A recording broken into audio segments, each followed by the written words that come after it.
Dombey and Son, by Charles Dickens. Chapter 61. Relenting. Florence had need of help. Her father's need of it was sore, and made the aid of her old friend invaluable. Death stood at his pillow, a shade already of what he had been, shattered in mind and perilously sick in body. He laid his weary head down on the bed, his daughter's hands prepared for him, and had never raised it since. She was always with him. He knew her generally, though in the wandering of his brain he often confused the circumstances under which he spoke to her. Thus he would address her sometimes as if his boy were newly dead, and would tell her that although he had said nothing of her ministering at the little bedside, yet he had seen it. He had seen it. And then would hide his face and sob, and put out his worn hand. Sometimes he would ask her for herself, "Where is Florence?" "I am here, papa, I am here." "I don't know her," he would cry. "We have been parted so long that I don't know her." And then a staring dread would be upon him, until she could soothe his perturbation, and recall the tears she tried so hard at other times to dry. He rambled through the scenes of his old pursuits, through many where Florence lost him as she listened, sometimes for hours. He would repeat that childish question, "What is money?" and ponder on it, and think about it, and reason with himself, more or less connectedly, for a good answer, as if it had never been proposed to him until that moment. He would go on with a musing repetition of the title of his old firm 20,000 times, and at every one of them would turn his head upon his pillow. He would count his children, 1, 2, stop, and go back, and begin again in the same way. But this was when his mind was in its most distracted state. In all the other phases of its illness, and in those to which it was most constant, it always turned on Florence. What he would oftenest do was this.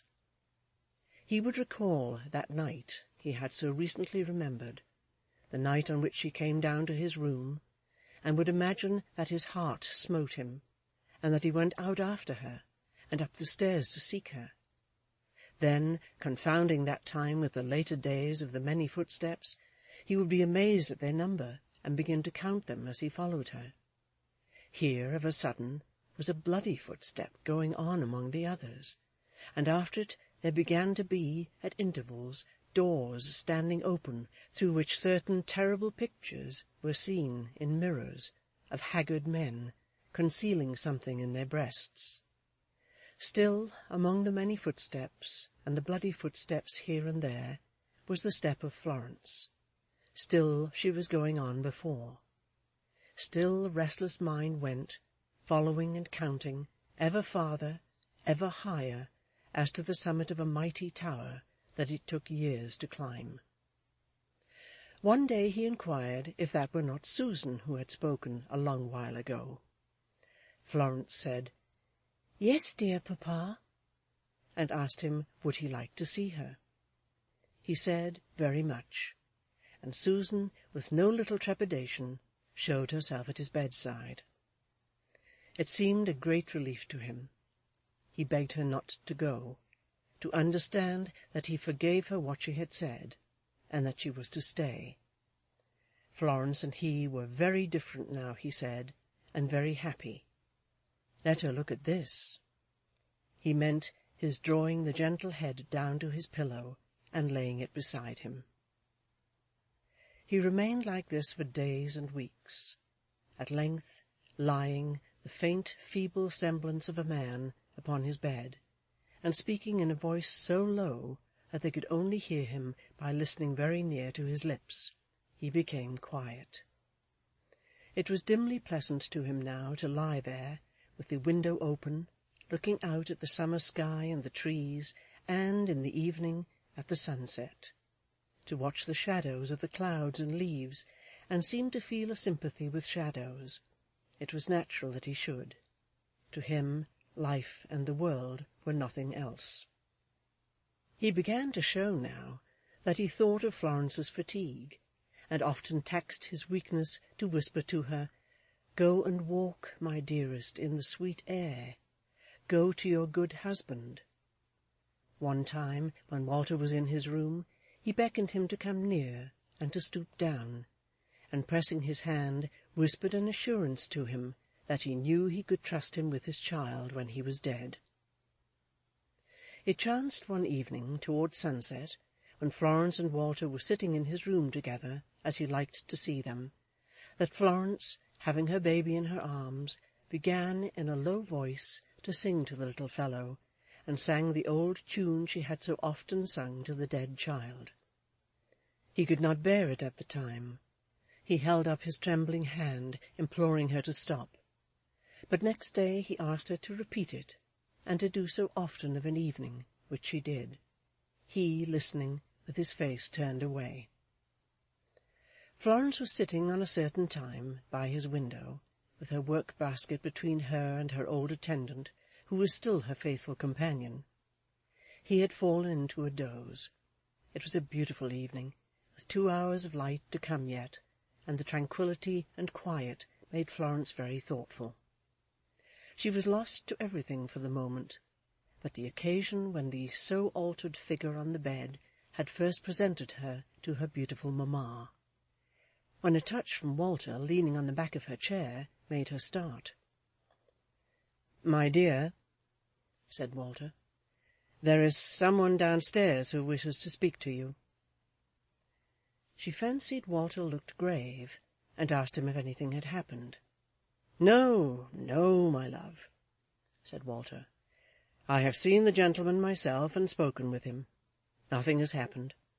Will you come?"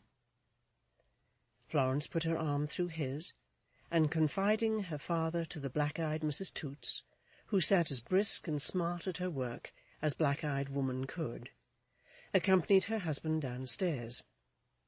In the pleasant little parlour opening on the garden sat a gentleman, who rose to advance towards her when she came in, but turned off by reason of some peculiarity in his legs, and was only stopped by the table. Florence then remembered Cousin Phoenix, whom she had not at first recognized in the shade of the leaves. Cousin Phoenix took her hand and congratulated her upon her marriage. "I could have wished, I am sure," said Cousin Phoenix, sitting down as Florence sat, "to have had an earlier opportunity of offering my congratulations, but, in point of fact, so many painful occurrences have happened, treading, as a man may say, on one another's heels, that I have been in a devil of a state myself, and perfectly unfit for every description of society. The only description of society I have kept has been my own, and it certainly is anything but flattering to a man's good opinion of his own sources to know that, in point of fact, he has the capacity of boring himself to a perfectly unlimited extent." Florence divined, from some indefinable constraint and anxiety in this gentleman's manner, which was always a gentleman's, in spite of the harmless little eccentricities that attached to it, and from Walter's manner no less, that something more immediately tending to some object was to follow this. "I have been mentioning to my friend Mr. Gay, if I may be allowed to have the honour of calling him so," said Cousin Phoenix, "that I am rejoiced to hear that my friend Dombey is very decidedly mending. I trust my friend Dombey will not allow his mind to be too much preyed upon by any mere loss of fortune. I cannot say that I have ever experienced any very great loss of fortune myself, never having had, in point of fact, any great amount of fortune to lose. But as much as I could lose, I have lost, and I don't find that I particularly care about it. I know my friend Dombey to be a devilish honourable man, and it's calculated to console my friend Dombey very much to know that this is the universal sentiment.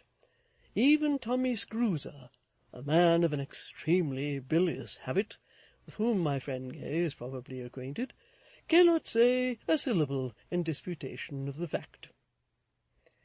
Florence felt more than ever that there was something to come, and looked earnestly for it, so earnestly that Cousin Phoenix answered as if she had spoken.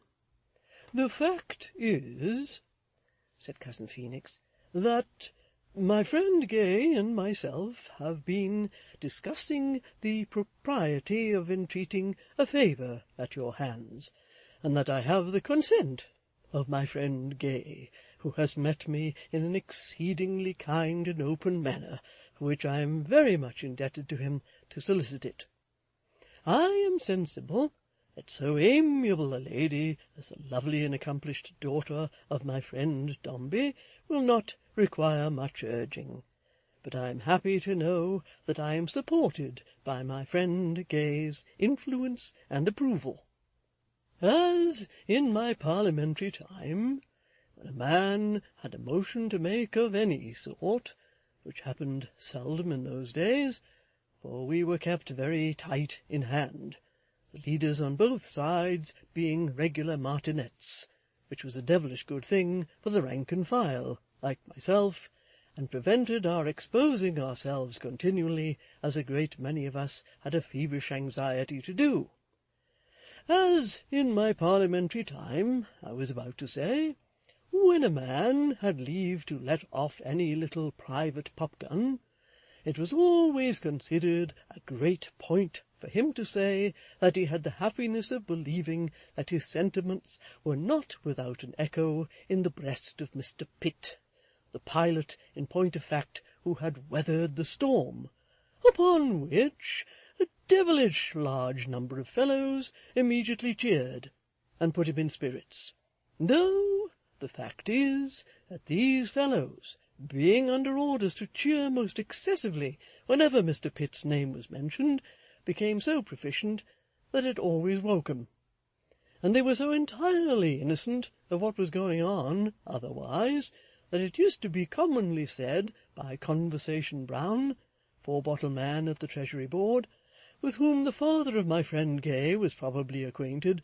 for it was before my friend Gay's time, that if a man had risen in his place and said that he regretted to inform the House that there was an honourable member in the last stage of convulsions in the lobby, and that the honourable member's name was Pitt, the approbation would have been vociferous.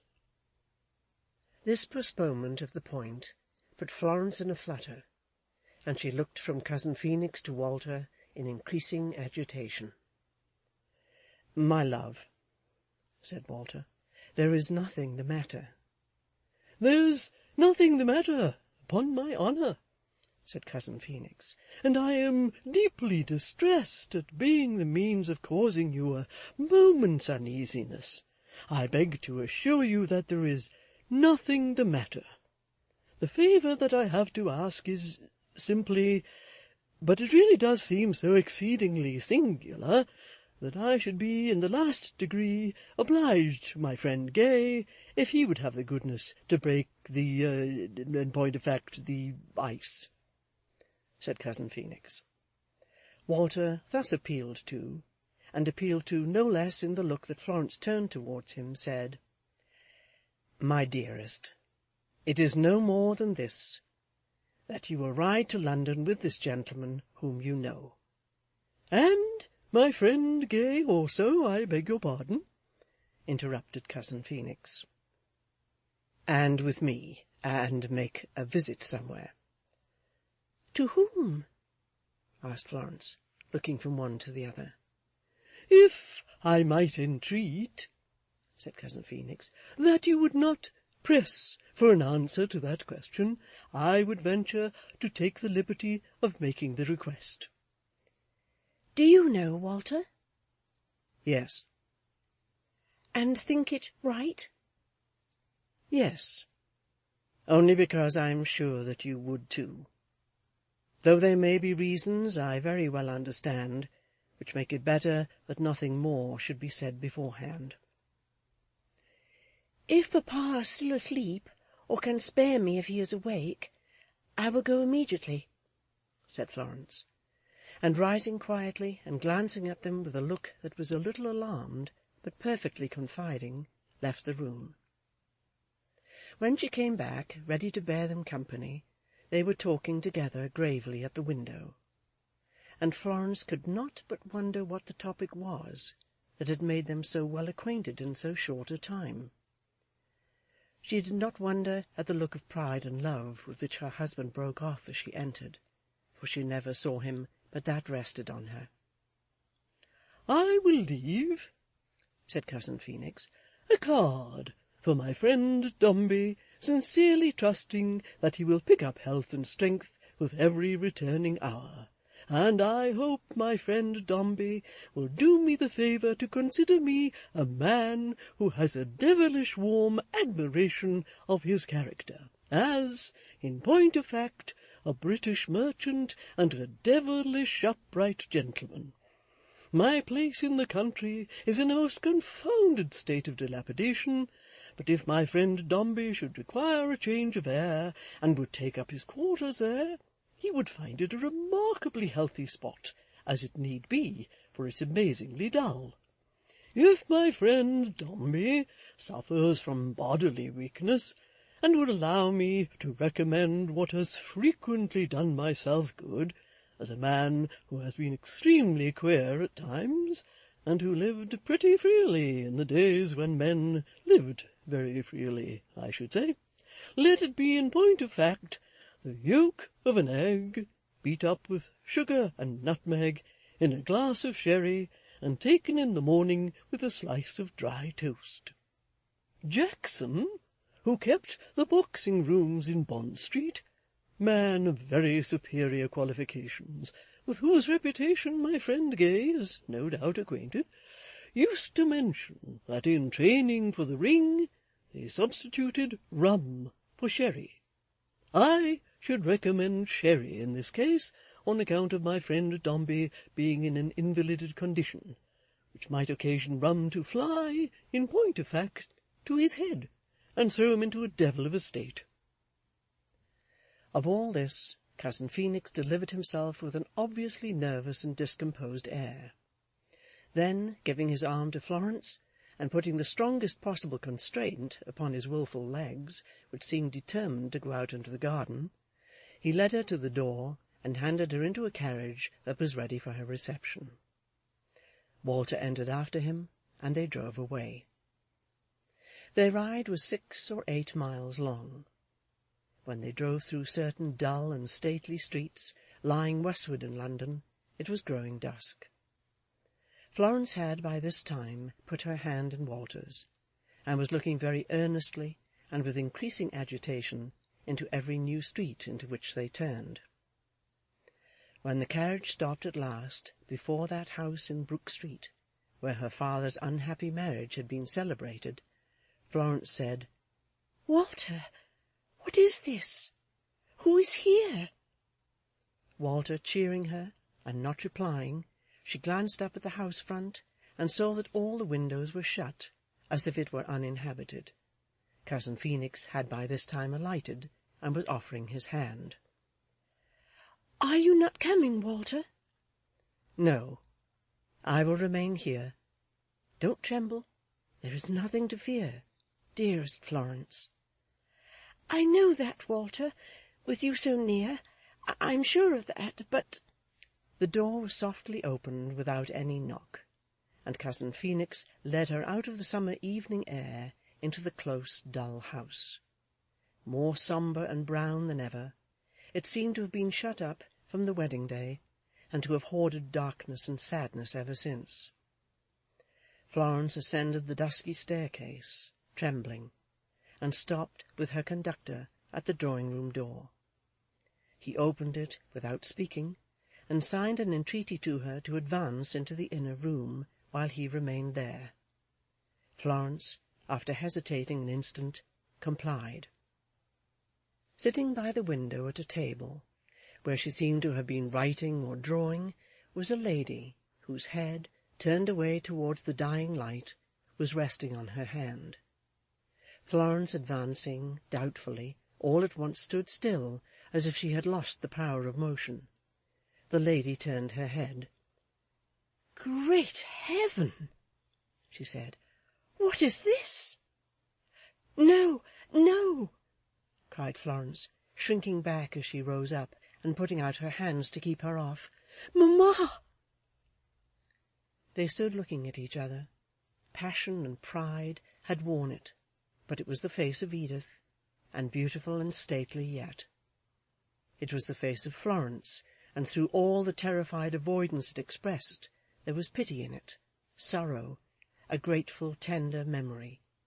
On each face, wonder and fear were painted vividly, each so still and silent, looking at the other over the black gulf of the irrevocable past. Florence was the first to change.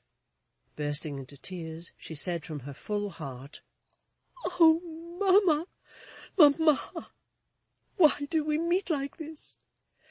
Why were you ever kind to me when there was no one else, that we should meet like this?" Edith stood before her, dumb and motionless.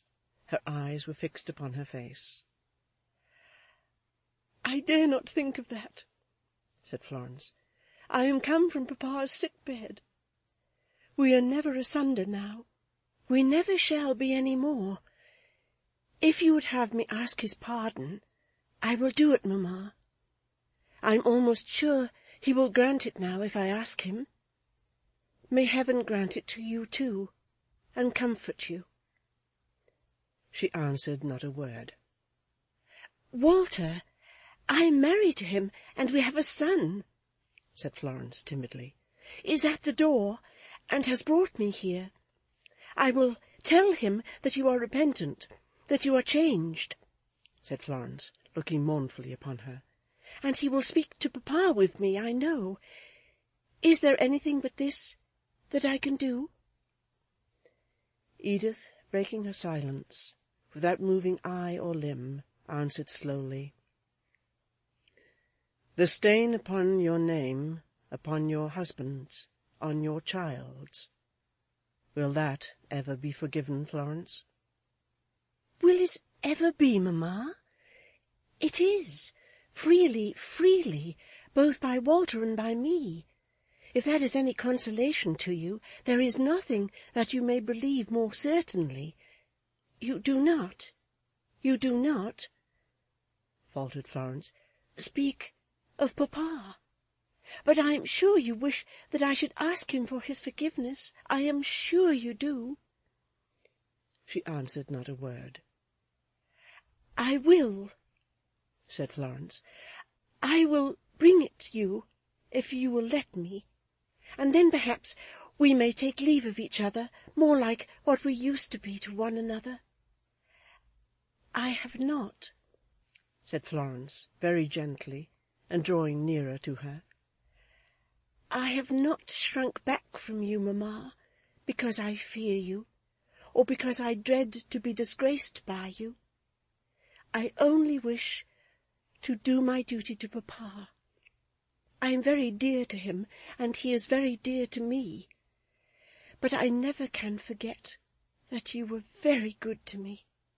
Oh, pray to heaven," cried Florence, falling on her bosom, "pray to heaven, mamma, to forgive you all this sin and shame, and to forgive me, if I cannot help doing this, if it is wrong, when I remember what you used to be." Edith, as if she fell beneath her touch, sunk down on her knees and caught her round the neck. "Florence," she cried, "my better angel, before I am mad again, before my stubbornness comes back and strikes me dumb, believe me, upon my soul, I am innocent." "Mamma?" "Guilty of much, guilty of that which sets a waste between us evermore, guilty of what must separate me, through the whole remainder of my life, from purity and innocence, from you, of all the earth, guilty of a blind and passionate resentment of which I do not, cannot, will not even now repent, but not guilty with that dead man before God. Upon her knees upon the ground, she held up both her hands and swore it. "Florence," she said, "purest and best of natures, whom I love, who might have changed me long ago, and did for a time work some change even in the woman that I am, believe me, I am innocent of that, and once more on my desolate heart let me lay this dear head for the last time." She was moved and weeping. Had she been oftener thus in older days, she had been happier now. "There is nothing else in all the world," she said, "that would have wrung denial from me. No love, no hatred, no hope, no threat. I said that I would die and make no sign. I could have done so, and I would, if we had never met, Florence." "I trust," said Cousin Phoenix, ambling in at the door, and speaking half in the room and half out of it, "that my lovely and accomplished relative will excuse my having, by a little stratagem, effected this meeting. I cannot say that I was at first wholly incredulous as to the possibility of my lovely and accomplished relative having, very unfortunately, committed herself with the deceased person with the white teeth, because, in point of fact, one does see in this world, which is remarkable for devilish strange arrangements, and for being decidedly the most unintelligible thing within a man's experience, very odd conjunctions of that sort. But, as I mentioned to my friend Dombey, I could not admit the criminality of my lovely and accomplished relative until it was perfectly established, and feeling, when the deceased person was, in point of fact, destroyed in a devilish horrible manner, that her position was a very painful one, and feeling, besides, that our family had been a little to blame in not paying more attention to her, and that we are a careless family, and also that my aunt, though a devilish lively woman, had perhaps not been the very best of mothers, I took the liberty of seeking her in France, and offering her such protection as a man very much out at elbows could offer. Upon which occasion my lovely and accomplished relative did me the honour to express that she believed I was, in my way, a devilish good sort of fellow, and that therefore she put herself under my protection, which, in point of fact, I understood to be a kind thing on the part of my lovely and accomplished relative, as I am getting extremely shaky, and have derived great comfort from her solicitude. Edith, who had taken Florence to a sofa, made a gesture with her hand as if she would have begged him to say no more. "My lovely and accomplished relative," resumed Cousin Phoenix, still ambling about at the door, "will excuse me if, for her satisfaction and my own, and that of my friend Dombey, whose lovely and accomplished daughter we so much admire, I complete the thread of my observations. She will remember that, from the first, she and I never alluded to the subject of her elopement. My impression certainly has always been that there was a mystery in the affair which she could explain, if so inclined. But my lovely and accomplished relative being a devilish resolute woman, I knew that she was not, in point of fact, to be trifled with, and therefore did not involve myself in any discussions. But, observing lately that her accessible point did appear to be a very strong description of tenderness for the daughter of my friend Dombey, it occurred to me that if I could bring about a meeting, unexpected on both sides, it might lead to beneficial results. Therefore, we being in London in the present private way, before going to the south of Italy, there to establish ourselves in point of fact, until we go to our long homes, which is a devilish disagreeable reflection for a man, I applied myself to the discovery of the residence of my friend Gay, handsome man of an uncommonly frank disposition, who is probably known to my lovely and accomplished relative, and had the happiness of bringing his amiable wife to the present place. And now, said Cousin Phoenix, with a real and genuine earnestness shining through the levity of his manner and his slipshod speech, I do conjure my relative not to stop half-way, but to set right, as far as she can, whatever she has done wrong, not for the honour of her family, not for her own fame, not for any of those considerations which unfortunate circumstances have induced her to regard as hollow, and in point of fact as approaching to humbug, but because it is wrong and not right. Cousin Phoenix's legs consented to take him away after this, and leaving them alone together, he shut the door. Edith remained silent for some minutes, with Florence sitting close beside her, and she took from her bosom a sealed paper. "I debated with myself a long time," she said in a low voice, "whether to write this at all, in case of dying suddenly, or by accident, and feeling the want of it upon me. I have deliberated ever since when and how to destroy it. Take it, Florence. The truth is written in it." "Is it for papa?" asked Florence. "It is for whom you will," she answered. "It is given to you, and is obtained by you. He never could have had it otherwise." Again they sat silent in the deepening darkness. "Mamma," said Florence, "he has lost his fortune. He has been at the point of death. He may not recover even now. Is there any word that I shall say to him from you?" "Did you tell me," asked Edith, "that you were very dear to him?" "Yes," said Florence in a thrilling voice. "Tell him I am sorry that we ever met." "No more?" said Florence after a pause. "Tell him, if he asks, that I do not repent of what I have done. Not yet. For if it were to do again tomorrow, I should do it. But if he is a changed man—" She stopped. There was something in the silent touch of Florence's hand that stopped her. "But that being a changed man, he knows now it would never be. Tell him I wish it never had been." "May I say," said Florence, "that you grieved to hear of the afflictions he has suffered?" "Not," she replied.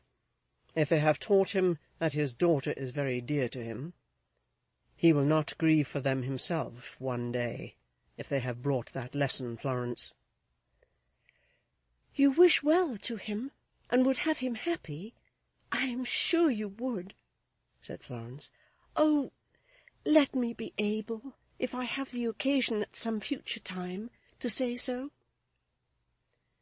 Edith sat with her dark eyes gazing steadfastly before her, and did not reply until Florence had repeated her entreaty, when she drew her hand within her arm, and said, with the same thoughtful gaze upon the night outside,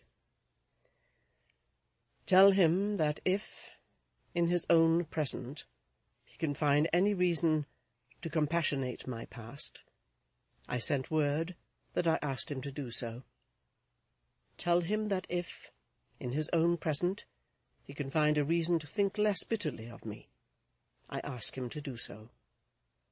Tell him that, dead as we are to one another, never more to meet on this side of eternity, he knows there is one feeling in common between us now, that there never was before." Her sternness seemed to yield, and there were tears in her dark eyes.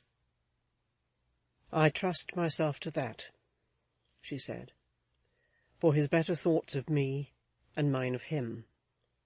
When he loves his Florence most, he will hate me least.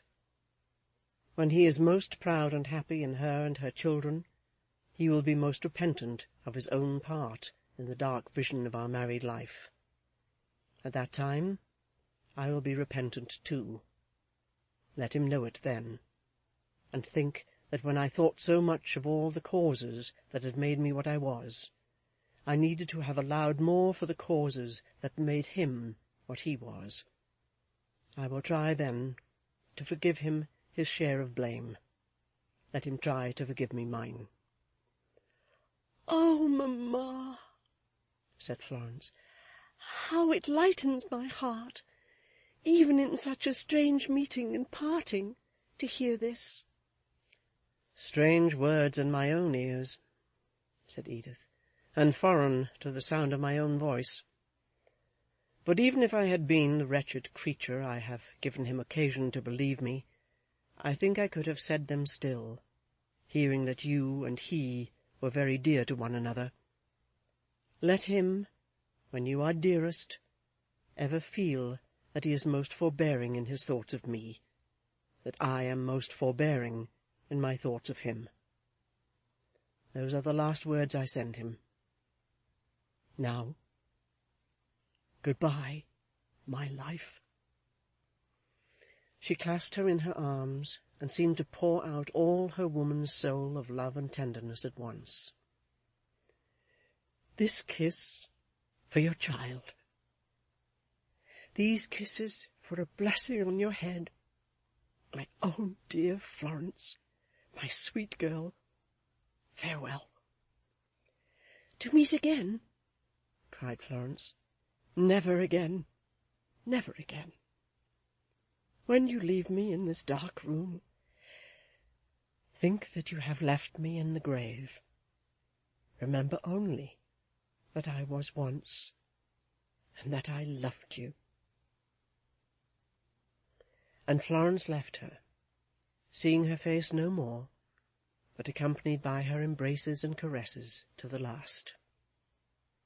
Cousin Phoenix met her at the door, and took her down to Walter in the dingy dining-room, upon whose shoulder she laid her head, weeping.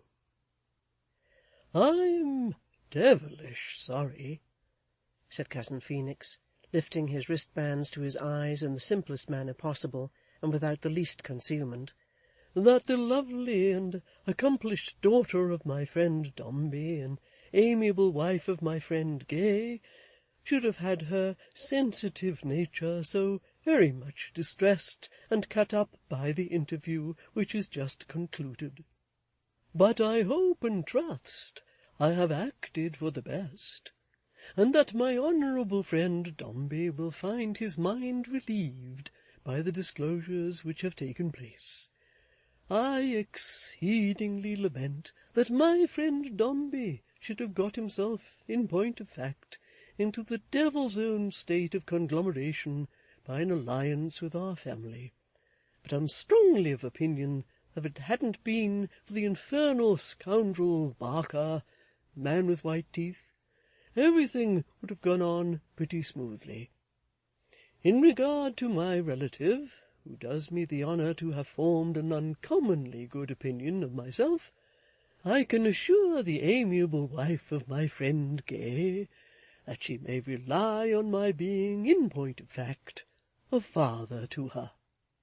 And in regard to the changes of human life, and the extraordinary manner in which we are perpetually conducting ourselves, all I can say is, with my friend Shakespeare, a man who wasn't for an age, but for all time, and with whom my friend Gay is no doubt acquainted, that it's like the shadow of a dream." End of chapter 61.